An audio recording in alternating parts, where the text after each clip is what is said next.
song, see if that works. Hi everyone. Thank you. We're in the right room. That's a good start. And we have the right slides. I think we can solve it all from here. Thank you for joining us for this session this afternoon. And what I'm sure will be a really interesting discussion with our panel members. My name is Bridget Wilkins, Head of Adoption, Engagement, Innovation at Ministry for Housing, Communities, Local Government. It's a lot of words. But essentially my role is to bring all the great ideas happening across the sector into government and vice versa, to help us answer questions of how do we just make this planning system and ultimately housing delivery a little bit better? Question mark, exclamation mark, asterisk. I'll let the panel quickly introduce themselves and we can get into the discussion. Okay, thank you very much. Hi, I'm Gonzalo Marcassini, founder of RenKap, PropTech company, helping de-risk sites. We'll get into a little bit more of that a little bit later. Hugh? Thank you. Good afternoon, everyone. My name's Hugh. I'm one of the co-founders of a company called Searchland. Effectively, it's PropTech that allows you to search for land and other things. My background's in planning, did a stint as a GIS officer with Tunbridge Wells Council before starting Searchland about 4 years ago. So I've got a relatively good understanding of the planning space and good sort of conversational tech knowledge. So yeah, looking forward to this afternoon's session. Afternoon, everyone. My name's Josh Rains. I'm the Managing Director of Landmark Geodata, part of Landmark Information Group. We're a data aggregator and also supplying PropTech solutions across not only sort of early stage due diligence, but through to the transactional market as well. Hi, everyone. My name's Steve Workman. I'm a Technical Director at Atkins Reals, so I'm an architect. And I think my role in the panel here is just talk about how we use the information that we get from our PropTech companies. Thank you, everyone. And we'll get into some of the examples you mentioned in a moment. I think really to set the scene, share a bit of our work at the department, some of you may be aware or are learning more about the digital planning program that really was set up in 2021 as a response to some of the ambitions that were laid out in the Planning for the Future white paper. And it's great to see kind of the evolution of that vision coming and turning into reality, and I'm sure we'll hear some examples today of that. And really that vision is around how we enable and establish a planning system and a planning marketplace that is fit for the 21st century. And as a program, we focus primarily on looking at local plan making, looking at planning data, looking at modernising local planning software, and looking at the role of community engagement. And of course, underpinning all of that is this question of how do we work with this brilliant and burgeoning technology sector and the great people within it to help build local authority capacity to deliver and help also signal this as part of a broader toolkit of a system for change. And so as part of that, we set up the PropTech Innovation Fund in 2021. And I'm really proud to say that since that time, we've invested in over 100 projects across local authorities to basically the same number, some joint, some by themselves. And like any work with local authorities, you do this work to get the funding out and say, what does good look like? What does change look like? And we talk about some of these opportunity areas, and everyone tackles the question a little bit differently. And I think that's part of the nuance and actually some of the real great texture of what reform and change looks like across the country. Everyone's going to try and answer that question a little bit differently, but there probably are some quite similar themes, challenges and opportunities for how we transform and how we leverage the opportunities of a digital world. When it comes back to the PropTech Innovation Fund, initially we focused on the world of community engagement, how local authorities can increase, how they can reach new and existing and emerging voices around the conversations of change. And more recently, we've been looking at land, this wonderful word that can mean so many things to so many different stakeholders. And we looked at how the investment funding could support local authorities to do their viability assessments, to do site assembly, to do capacity and constraints modelling. Again, everyone calls it something different, which is interesting.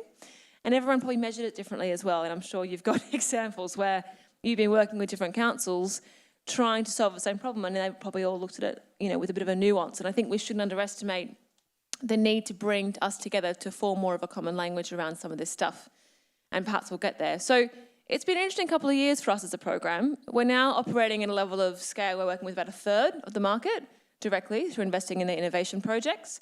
And of the ones that we're not able to fund yet, we're obviously in conversations with many of them about their own ambitions for change and what else they want to do and what else we should be doing as government to support everyone to go on this journey of change, whether it's through publishing case studies, establishing a digital directory, which is a one-stop shop of all digital planning tools and services that everyone can access for free, Or actually, is it more? Is it advocacy? Is it policy changes?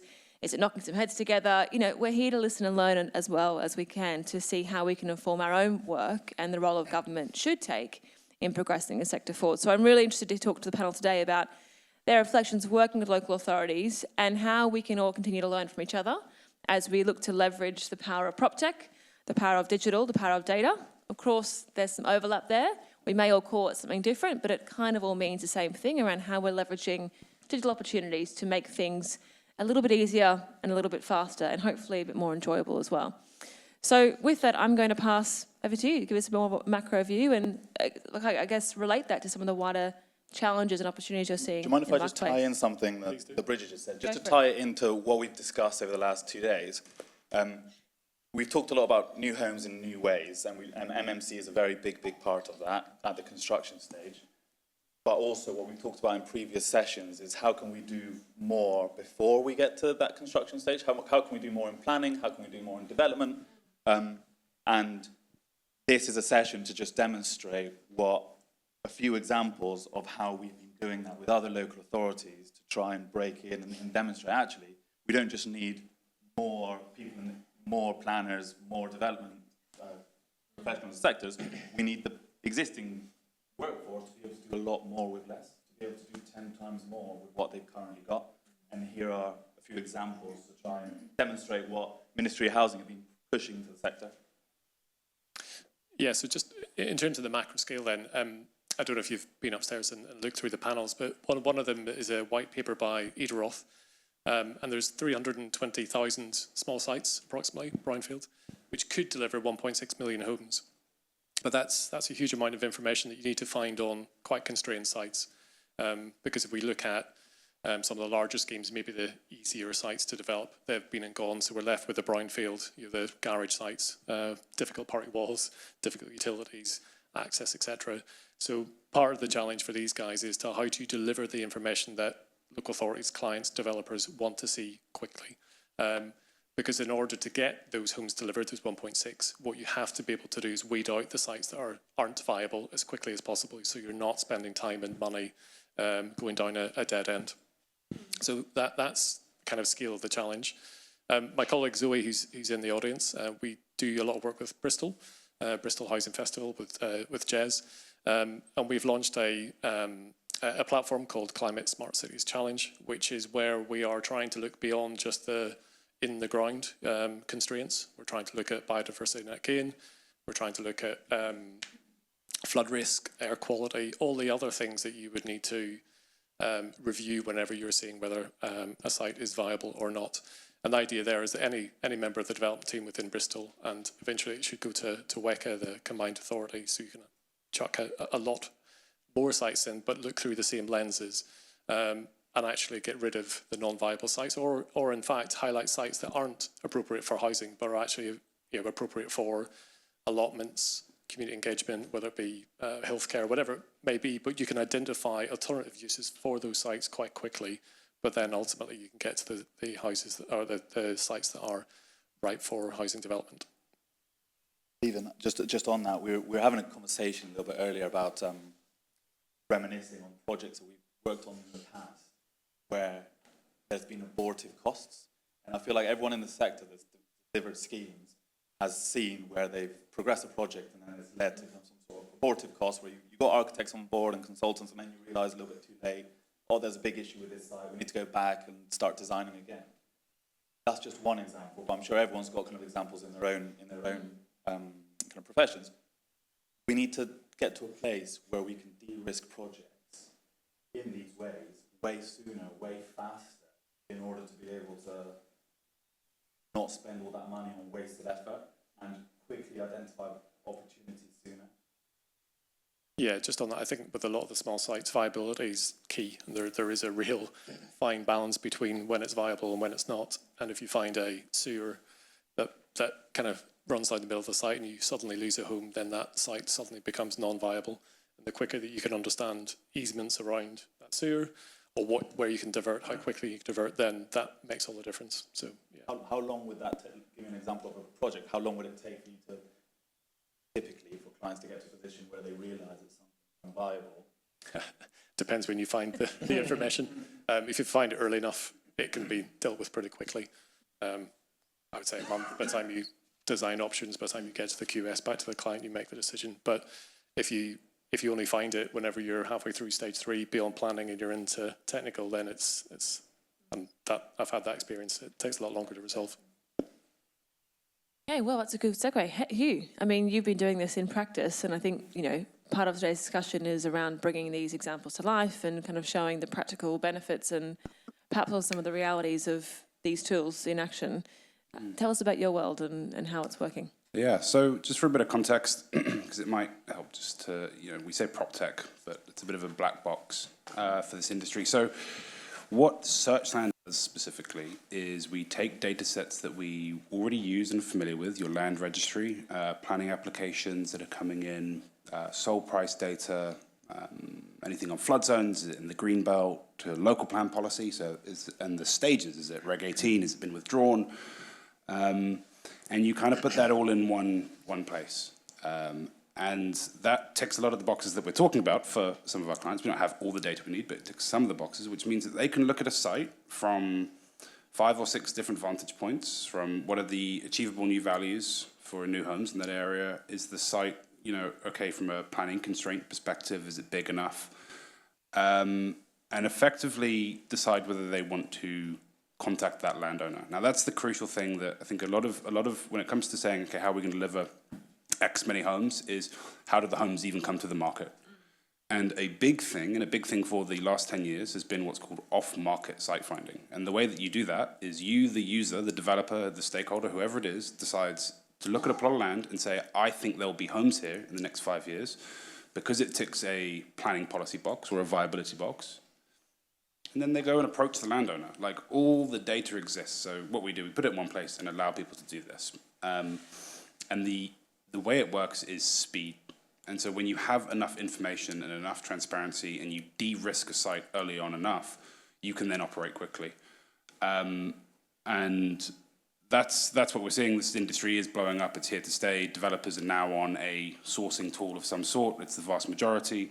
And they've been the first to react to saying that speed's important to them, and they can't just rely on their network for sites. So they have to be able to go out and source them themselves, which is basically only possible through software and tech, because it's operational efficiency. So that's what we're seeing. The next phase of this, as we're seeing this industry sort of mature, is saying, okay, well, we've got developers, we've got planners, we've got architects, we've got the ecosystem of the private sector, but it's trying to bring in the public sector to this, because a lot of what we have to do is, if you're a council and you've got 300 or something in England, we have to go and scrape your data and pull it onto our platform. And that's fine, we do a really good job of it, but that's one of the ways that we solve a problem. And there's not this, we're not necessarily working with the council, but for us, it's so much easier just to go and get that data ourselves, put it in, add the value add, but there's so much more that we could be doing, which is actually working with councils, taking information they have, and then sharing it back to the guys and the teams who are going to build these homes. So that's a bit of the sort of preamble, and yeah, it's that operational efficiency. Private sector is the majority of your work. I've had experiences where I've spoken to local authorities about development, and some of them would say to us, well, actually, if you're looking at our sites, we're not sure exactly which ones we actually own ourselves, where we don't know which ones we own. We've lost that information, or it's actually a challenge. Yeah, I gloss over this point. I forget that this is a problem with councils, is what land do we own? And it's such a painfully simple problem to solve. It takes 10 seconds. And I forget that it's a problem when I enter the room, because it's like, we forgot about that site. I just have to pull him back a little bit. But yeah, for example, through Searchland, you literally put the council, you say, okay, it's Newham. You put Newham in, click a button, and then it just highlights all the sites that they own. And yeah. You can then filter them for loads of different reasons, but at least it gives you that answer in one place, and then you start working through the issues with those sites to get them to a position which at the end of all of this, once we go through all the tech solutions, you want to get to a position which ones are we going to do direct delivery on? Which ones are we going to joint venture? Which ones are we going to potentially dispose of? Ideally not many. And which ones are we going to do meanwhile use on? But that's the data that you need to be capturing by using different tools. And At the moment, without using PropTech, that takes a very long time. With using PropTech, you should have those answers within a week. Yeah, and just on that, from my experience of working at the council, there's this tendency for this like do-it-yourself attitude. Like they have fantastic GIS systems, they have every department they need, so there's this tendency to say, okay, we'll create our own solution. Where we're starting to see a change, and again, this happened in the private sector first, about 5 years ago, is saying, oh, we need a tech stack. We don't just go to one provider, so you go to someone like Searchland at the beginning, then you go to a RenKap, then you expand the sort of your tech stack, which is other companies you work with, because the chances are we're solving problems at a national level. And so if you line up enough of these companies, you actually have a really good A team to be working with. Right, I'm going to go to Josh next. Yeah, of course. So yeah, a little bit of background. So like I said at the start, Landmark operates as a data aggregator, then translating sort of said data that's being drawn in from one survey, similar to, as Hugh was saying, HMLR, local government, national government, and those types of things, and then translating that into specific and focused sort of use cases. And I guess when I sort of talk about land, some of the key areas is one, sort of viability and searching and feasibility for those types of statements and similar sort of processes to was discussed, but then even further than that, sort of taking it into working into contaminated land activities and sort of providing reassurance based on the data and the early desktop studies that get undertaken through there. And when I think of the role of sort of property technology as part of this, I look at sort of three different categories of where value gets added. One of which is access to data, access to either unique data or readily available data, but in a format that works. And so some examples that we've worked in the past, and past being key here, historical mapping, providing consistent view of historical mapping at any point in terms of the country. And why does that add value? Well, that adds value in terms of contaminated land officers being able to undertake a detailed review of inbound sort of plots of land and opportunities to development, and the access to that data allows that understanding of previous land uses, as we know, is key to those statements of feasibility. And again, doing that via data allows it to happen earlier and sort of remove that sort of risk of abortive costs. The next sort of area of value, I think, is enabling collaboration, and that's not just enabling collaboration within a single entity, but that's also bringing together parties across both the planning process but also the development process as part of that. So one example that we drive across that sort of scenario, again looking at this contaminated land process, is that when a report or preliminary risk assessment is submitted, typically you'll get the data sort of appended to the back of the report saying, here's 200 pages worth of stuff to read through, enjoy. Whereas actually what we're establishing now is, as you were saying, sort of a software platform that allows you to share access to that set data. So it's not 200 pages of a report that you need to look through. There's access, collaborative access between those who've written the reports and the notes that they've made across it, through to the contaminated land officer being able to review that content in situ in terms of saying, okay, I'm going to turn the boreholes data on, I'm going to turn the flood zones, and I'm going to build that picture of what I need to understand across the board as part of that. And then the third sort of, I guess, key and final thing that I always come back to is scale. Data allows scale and scale-based decision-making quickly. So whether that's looking at a local level, whether that's looking at a regional level, or whether that's comparing to a national capability, being able to access consistent data sets, and planning is a fantastic example. Being able to access a consistent view of planning application data at any point in any place in the country allows you to draw comparisons, allows you to look for trends, allows you to look for activities, and so you can start to understand sort of further around not just the practices that get undertaken at a local level, but how they compare to national. And that's the sort of value that gets added when working with organisations that can provide data at that sort of capability. So interesting. Thanks, Josh. When you're talking about bringing that data together and kind of the benefits, can you give some more examples of this element of speed to kind of go to the point around scale? Just kind of where are you seeing those efficiency gains, and a bit of a flavour for, you know, the real benefit in terms of time? Yeah, Brendan, if you've got another one. I saw you pick up your mic there. So I guess there's a couple of ways you can look at that. There's genuine speed in terms of someone in an organisation being able to access data, and rather than sort of having to scan and scrape that data themselves from a platform, it's readily available immediately off the back of it, like those. But equally, the management of the data that comes in. So actually, a big part of consistent data is bringing it in, having it managed into a consistent view, whether it's address matched, and you go back to that sort of point of, do we own this piece of land? Addressing. What is this address? Is this a real address? Is it in the same format as another address?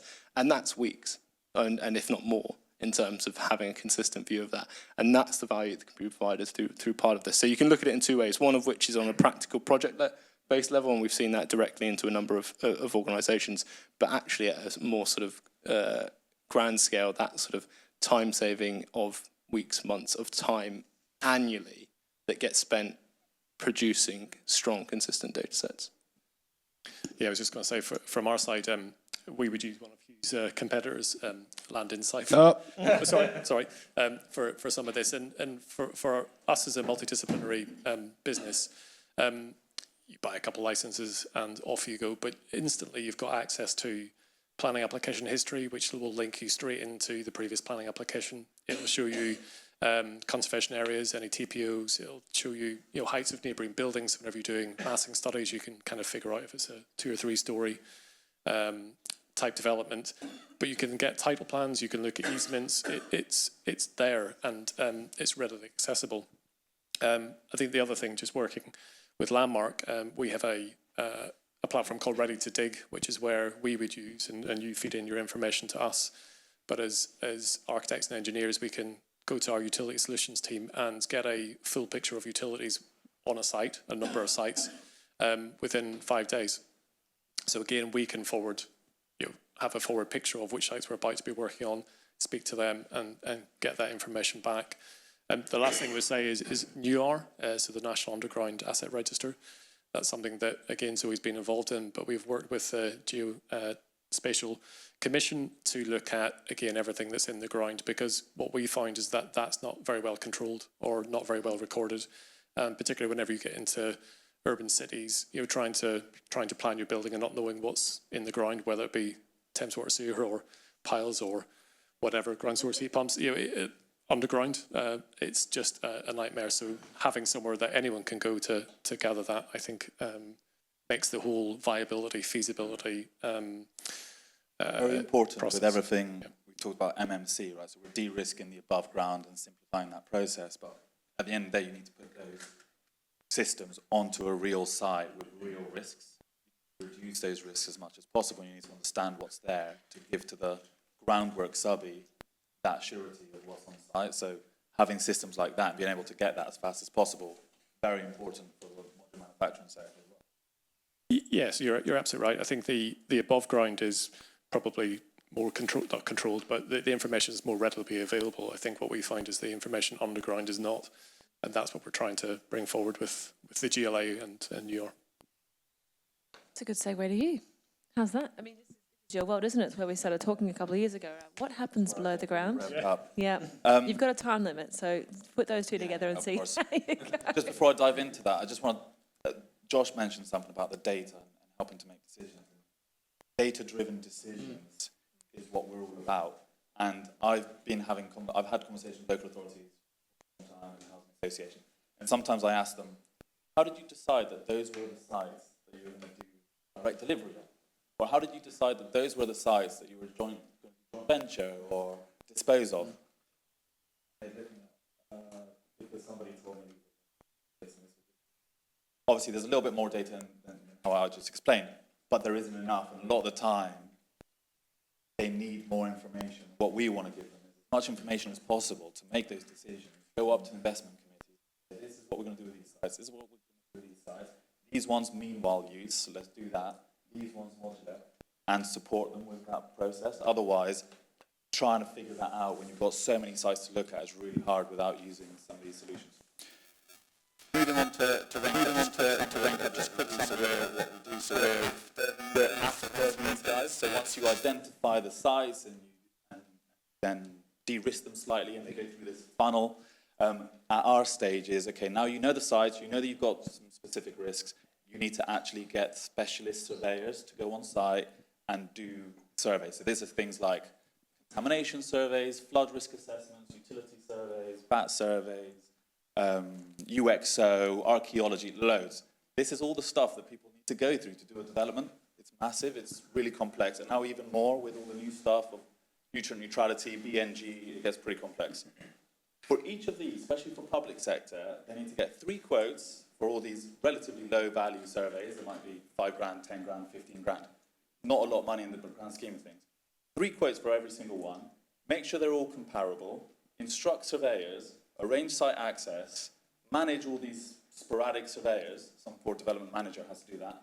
And then consolidate all the findings that come back in these really technical reports to try and figure out what the next steps are on that specific site.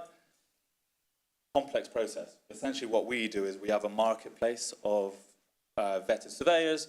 Clients upload a site, instantly get 3 quotes for every single survey, and just add them to the basket, instruct them, very simple, arrange all the access through the platform, and then at the end, once the survey is complete, they upload all their reports onto the system, and it populates what the findings are in red, amber, green, and it tells you, you now need a contamination phase 2, or you need a bat survey based on what we found out. It's a way of de-risking that project as much as possible before you go too deep into PCSAs with contractors or getting architects on board. Anyway, that's a big overview of what we do. And just to give you kind of an example with public sector, so we've mainly been working in private sector because they're easier to sell to. Public sector is a challenge, but I'll give you a quick example we had like 3 weeks ago. London Borough Hackney signed up to the platform. I've never spoken to them before, so they found us online. They signed us to the platform at 2:51. At 2:59, they uploaded their first site. It took them 8 minutes. At 3:10 or something like that, at 3:10, they got 3 quotes for every single survey they needed, ready to instruct. 5 minutes later, they instructed all those surveys, surveyors were notified, and they started to work. They went from not having surveyors at all to instructing 7 different surveys on one site within less than half an hour. That used to take weeks just to get to that process. And the interesting thing, the person who did that was some mid to low level development manager, didn't get permissions from the higher ups and just went and did it, and then figured out some of the issues they had to get us paid afterwards. It's a good story, though. Yeah. So I was like, okay. But what other local authorities do is they go through the same process. People find out about us, and then they need to push it upstream. Yeah. But what I really want to do and see how we can do here with people becoming more senior in local authorities is we should be looking at what solutions are out there. You should look at the Ministry of Housing and see what they've put in their digital planning directory, because there's tech solutions out there. How can you implement some of these internally and push it in? Because we're not the only examples here. There's way more than just this. This is just a little snapshot of what's out there. But yeah, that's just a quick example. Yeah, just on that, I mean, that's a really good example of where one of the problems exists, but there's a huge solution that sits behind it. Not even a solution, just the other end of the sword is you have all these councils, they're all doing things in their own way, and this person there, or maybe they were new, whatever it was, they probably had their own way of doing it. And they created that, and they created a process behind it, and they had a little black book, and they know who they would speak to, and it was their process. It was unique to them, and you times that by every council that exists, and then that's the state of processes in the country. And if you do lean on a centralization solution, which is not the sexiest term for it, but it's basically just uniform, the whole thing, then you can bypass that, and you say, hey, this is the best practice. Just a couple clicks, 10 minutes, time to value, done. You're sort of there. If it works for you, fantastic. If not, then we'll make some improvements because we'll always try and do that. But the other thing that we're not doing, which is you have all these councils. Some of them will have really good processes, but we never hear about them. There's never any sharing. It's just a closed system, and whether they want to hold on to it, there's no format to do it. Again, PropTech and these sorts of solutions, we provide a way of saying, okay, this is a really good solution. We embedded it into our system. It's now available to everyone. And that's one of the other sort of hidden values behind all of this. That is a real problem I see in the way councils are structured. And I think there's a really interesting kind of momentum building. Obviously, I'm biased in saying that, so I'll acknowledge that. But, we've been talking about digital planning for a couple of years now, and it really feels like in the last couple of months, it's obviously that we're doing this in a context of some pretty exciting government ambitions around what we want to get delivered. But I think there is a noticeable change of appetite, particularly across the public sector, and we shouldn't underestimate how that could convert into a lot of this being the norm as part of those processes and those kind of BAU that you talk about. Just as one example, you mentioned the Digital Planning Directory. We launched this about literally 3 weeks ago.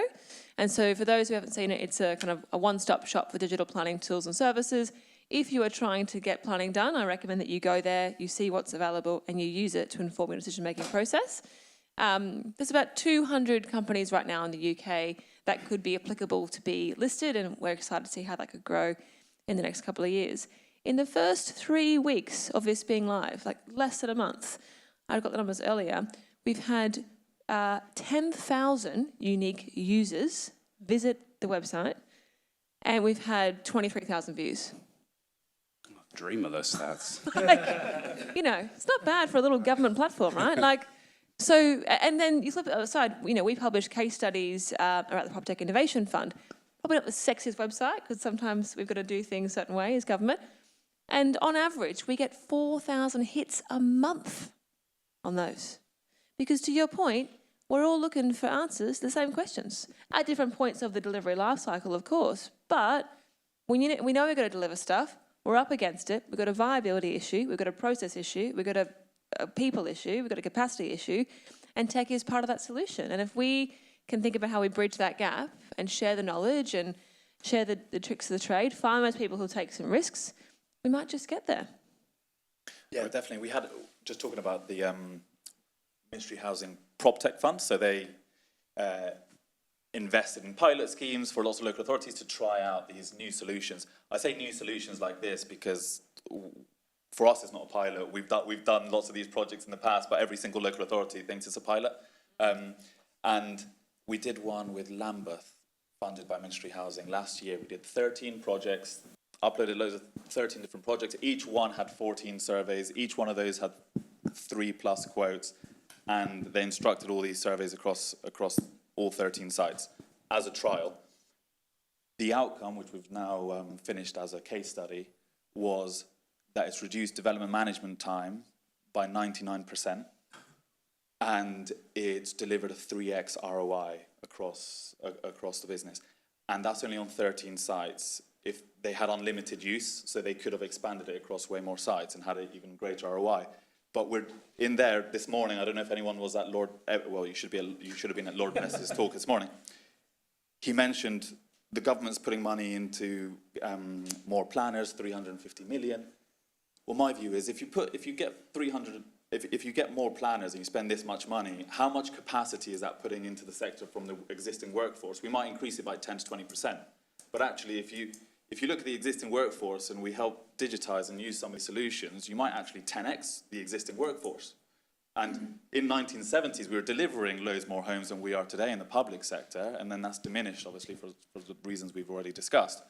But what we didn't have back then is all these solutions and AI, and now we do.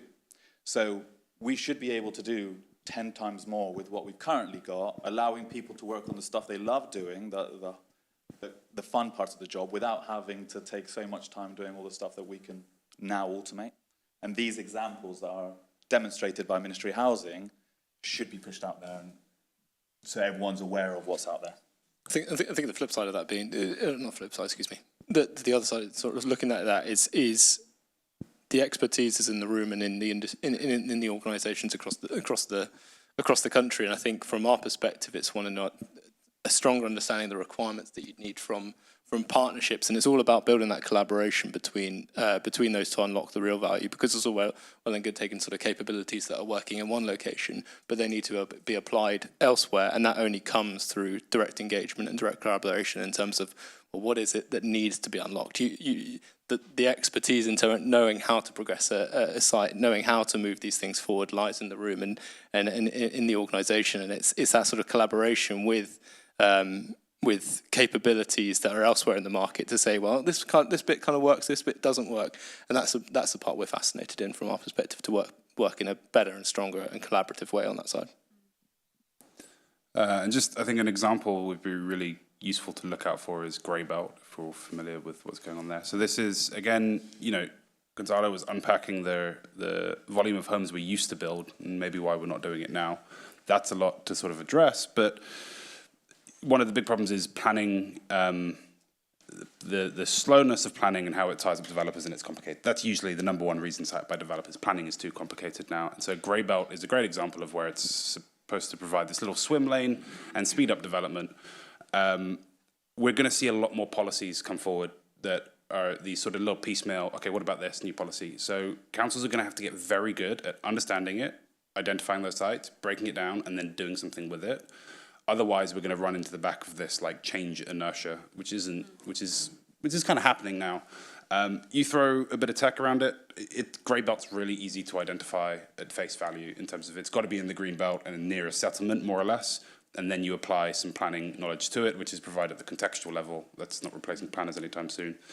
But it's just really easy to solve those problems. And then you have a system where, you know, we have to build 1.5, 1.8 million homes. Well, that's for the next 5 years. You times that figure by 15 years, which is a very comfortable horizon to be looking at in terms of our lifespan. That's over 5 million homes. Grey belt, other schemes that are coming forward, brownfield, that won't touch it. And so we're going to have to get really good at looking at uncomfortable bits of land and then very quickly overcoming those. And so it's like we're kind of sleepwalking into a much bigger issue here. And, you know, operational efficiency is something we need to get right early doors, because then that will just pay dividends going forwards. We could probably talk about this for a lot longer. We are going to run out of time. Are there any questions quickly in the last couple of minutes? Yes, thank you. Thanks, John. Thank you. That was a really interesting session. My name's Caroline Pillay. I'm from London Borough of Newham. You talked about, Gonzalez, your platform. And one of the challenges perhaps being how you then actually get paid, which is a real issue. How do you after we do it, yeah. That's the startup attitude. But how would you, because one of the things that I have to think about is governance. As a local authority, I have to think about audit trail and being able to, you know, demonstrate having gone through that process. We and these are things that actually we can not do, if you know what I mean. We have to do that. So, you know, how do your platforms support that or work with that? I'm not going to say work around that. I've got another question, if I may, whilst I've got the mic. And this is a question to all three of you, I guess, or perhaps all four of you. The other issue that we obviously have, you know, in delivering affordable housing is funding. And I'm really interested in the way that the platforms can help to identify what you can do with each site. I'd love to hear more about that, how you get to that point. But I wonder whether or not you know, there is an opportunity to whether or not you actually work with potential investors, funders, when you identify these sites that might be good for X number of homes, or that might be good for meanwhile, you know, whatever it is. But is that something that your platforms could do or are doing? Hopefully that's kind of clear. Just on the procurement question, I'm going to answer for all of us. It's kind of a procurement auditing question. I'll answer that for all of us. You're on G-Cloud, right? Yes. Yeah, fine. Okay, so just for the three of us, obviously Atkins is a separate beast, and on many frameworks, right? Easier to procure. Sometimes with tech solutions, it's quite hard to procure, because if someone creates a framework, you don't fit into a box. No one's looking for what we do because they didn't know it exists. And when a framework opens, and we're not an EA, we're not an architect, where do we fit in? It's pretty challenging. One of the really great things is the government has a G-Cloud framework, which is specifically for tech services in the public sector. Widely used, been used for a long time. Getting onto it is a nightmare. But once you're on it, it's brilliant. The three of us are on that. G-Cloud, yeah. So the three of us are on there. It's taken me a long time to figure out how to solve this procurement question for local authorities, but this has been the answer. So right now, we're the only ones that do what we do. There's different amount of companies that do other things, but for example, if you're procuring us, you would go onto G-Cloud as if you were going to Amazon, and you would search site surveys, construction, and we would pop up as the only one, and you would directly award on the same day. One PO, you could say, we're going to spend 200 grand over the next year, and you just do it through one PO. Where at the moment, that's what Lambeth did. What some councils have done is they've told us, actually, Lambeth said this, they said, the best thing about your platform, was something that I never even planned for, was the best thing about your platform is that the procurement is so easy. Previously, we had to do a PO for every single survey on every single project, get invoices, pay the surveyor, where now what we do is 200 grand surveys, instruct through our platform. They give them 3 prices, so it's all best practice public sector process. And I would say in terms of the processing and auditing, I used to work for public sector through a similar large consultancy. So we built everything for public sector. So you get 3 quotes, it's all PQQ process, everyone has to pass a very thorough process to go on the platform, but basically it's best practice every single time, where actually when it's managed individually and you're rushing because you've got other things to do, sometimes things are missed. Did you get the right scope of service? Have you checked that surveyor's got the right insurances? Have you checked their track record? These are questions that people go quiet when I ask because it doesn't get done. We do that, and it's built in a system where it happens every single time. So better systems and procurement can be done easily for all of us through G-Cloud.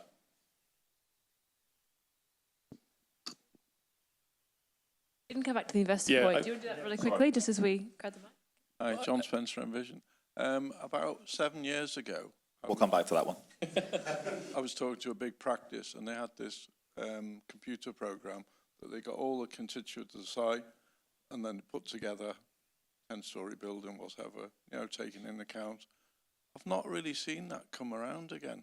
I know View City, is that ringing a bell? What's that? View City?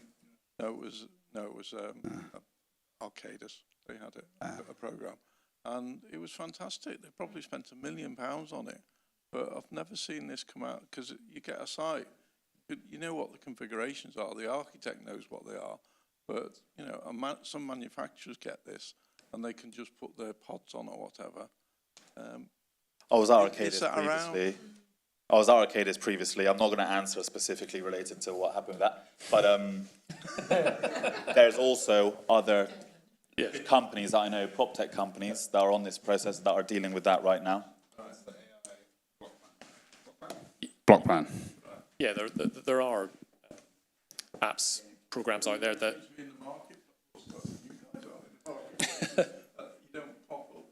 I'd always advocate for an architect to do the massing. But there are programs out there. But I think ultimately, to generate speed and accuracy, it's about think about the typology. So if you've broken that down and you kind of know what you're doing in terms of number of cores, number of units, roughly size of blocks, how efficient it can be, the great thing about what these guys have been talking about is having all the constraints at your fingertips.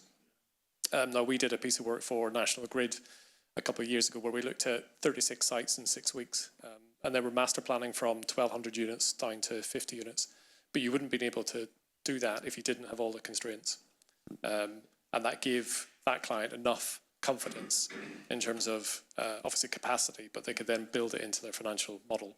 And then they can then decide which to go out to market in terms of a JV and which to not, to go back to Gonzalo's point. But I think ultimately what we're trying to do is use, be as efficient as we can with the pressures that we're under. So whether it be time or financial, if you're a local authority, you've got a limited budget. So you want to up your conversion rates actually delivering homes. And that's what all of this technology kind of helps to do in effect. Yeah. Block tech? Block type. So something we're all going to have to get really good at is finding these technologies, because they're going to be, now AI exists, there are going to be a lot of them, and that's what planning directory is going to be really good at, is that one-stop shop. You're also going to have to get really good at comparing them, because you're going to be speaking to sales teams and things like that. But block type, again, so we all came out of a company called, or a government accelerator called Geovation. So their remits are, if you're spatial and you work with land registry data, then, we be part of our organization. So, companies are really churning out of there, and they're starting to solve really niche problems, less the big ecosystem.